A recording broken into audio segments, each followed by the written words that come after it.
Let's turn to the issue of democracy. Former President Trump, I want to ask you about January 6, 2021. After you rallied your supporters that day, some of them stormed the Capitol to stop the constitutionally mandated counting of electoral votes. As president, you swore an oath to, quote, preserve, protect, and defend, unquote, the Constitution. What do you say to voters who believe that you violated that oath through your actions and inaction on January 6th and worry that you'll do it again? Well, I don't think too many believe that. And let me tell you about January 6th. On January 6th, we had a great border. Nobody coming through, very few. On January 6th, we were energy independent. On January 6th, we had the lowest taxes ever. We had the lowest regulations ever. On January 6th, we were respected all over the world. All over the world, we were respected. And then he comes in, and we're now laughed at. We're like a bunch of stupid people. What happened to the United States' reputation under this man's leadership is horrible, including weaponization, which I'm sure at some point you'll be talking about, where he goes after his political opponent because he can't beat him fair and square. You have 80 seconds left. My question was, what do you say to those voters who believe that you violated your constitutional oath through your actions and inaction on January 6, 2021, and worry that you'll do it again? Well, I didn't say that to anybody. I said peacefully and patriotically. And Nancy Pelosi, if you just watched the news from 2 days ago, on tape to her daughter, who's a documentary filmmaker, they say, but she's saying, oh, no, it's my responsibility. I was responsible for this. Because I offered her 10,000 soldiers or National Guard, and she turned them down. And the mayor in writing, by the way, the mayor, in writing, turned it down, the mayor of D.C.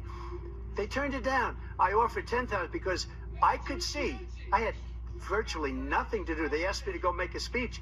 I could see what was happening. Everybody was saying they're going to be there on January 6th. They're going to be there. And I said, you know what? There's a lot of people coming. You could feel it. You could feel it too, and you could feel it.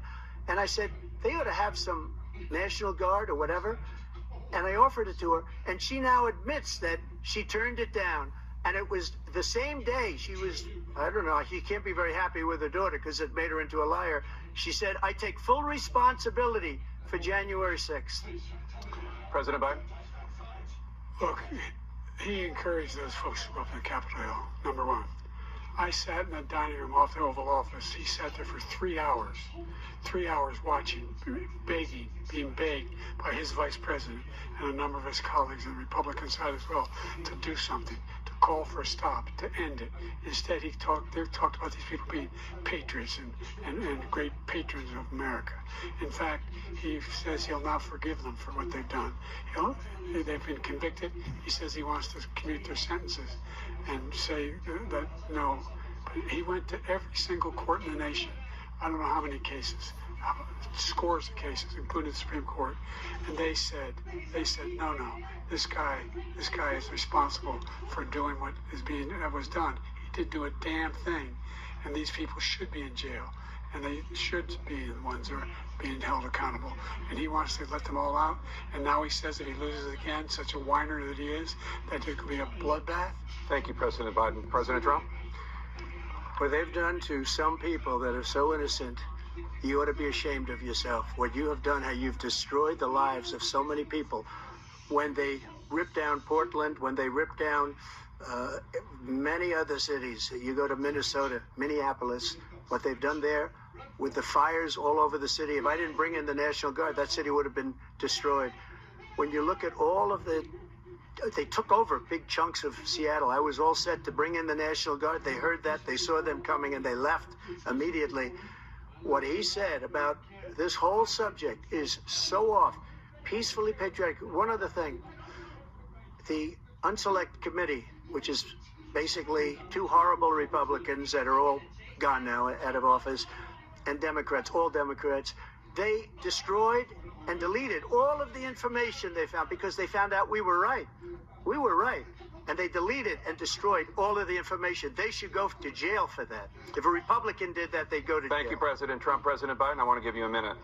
The only person on this stage is a convicted felon is the man I'm looking at right now. And the fact of the matter is, what he's telling you is simply not true. The fact is that there was no effort on his part to stop what was going on up in Capitol Hill. And all those people, every one of those who were convicted, just turned over desks, turn them over statues. The idea that those people are patriots, come on. When I asked him the first two debates we had, first time around, I said, will you denounce the Proud Boys? He said, no, I'll tell them to stand by. The idea he's refusing, will you denounce these guys? Will you denounce the people we're talking about now? Will you denounce the people who attacked that Capitol? What are you going to do? I'm going to give you a minute, President Trump, for a follow-up question I have. After a jury convicted you of 34 felonies last month, you said if reelected, you would, quote, have every right to go after, unquote, your political opponents. You just talked about members of the Select Committee on January 6th going to jail. Your main political opponent is standing on stage with you tonight. Can you clarify exactly what it means about you feeling you have every right to go after your political opponents? Well, I said my retribution is going to be success. We're going to make this country successful again, because right now it's a failing nation. My retribution is going to be success. But when he talks about a convicted felon, his son is a convicted felon at a very high level. His son is convicted, going to be convicted probably numerous other times. Should have been convicted before, but his Justice Department let the statute of limitations lapse on the most important things. But he could be a convicted felon as soon as he gets out of office. Joe could be a convicted felon with all of the things that he's done. He's done horrible things.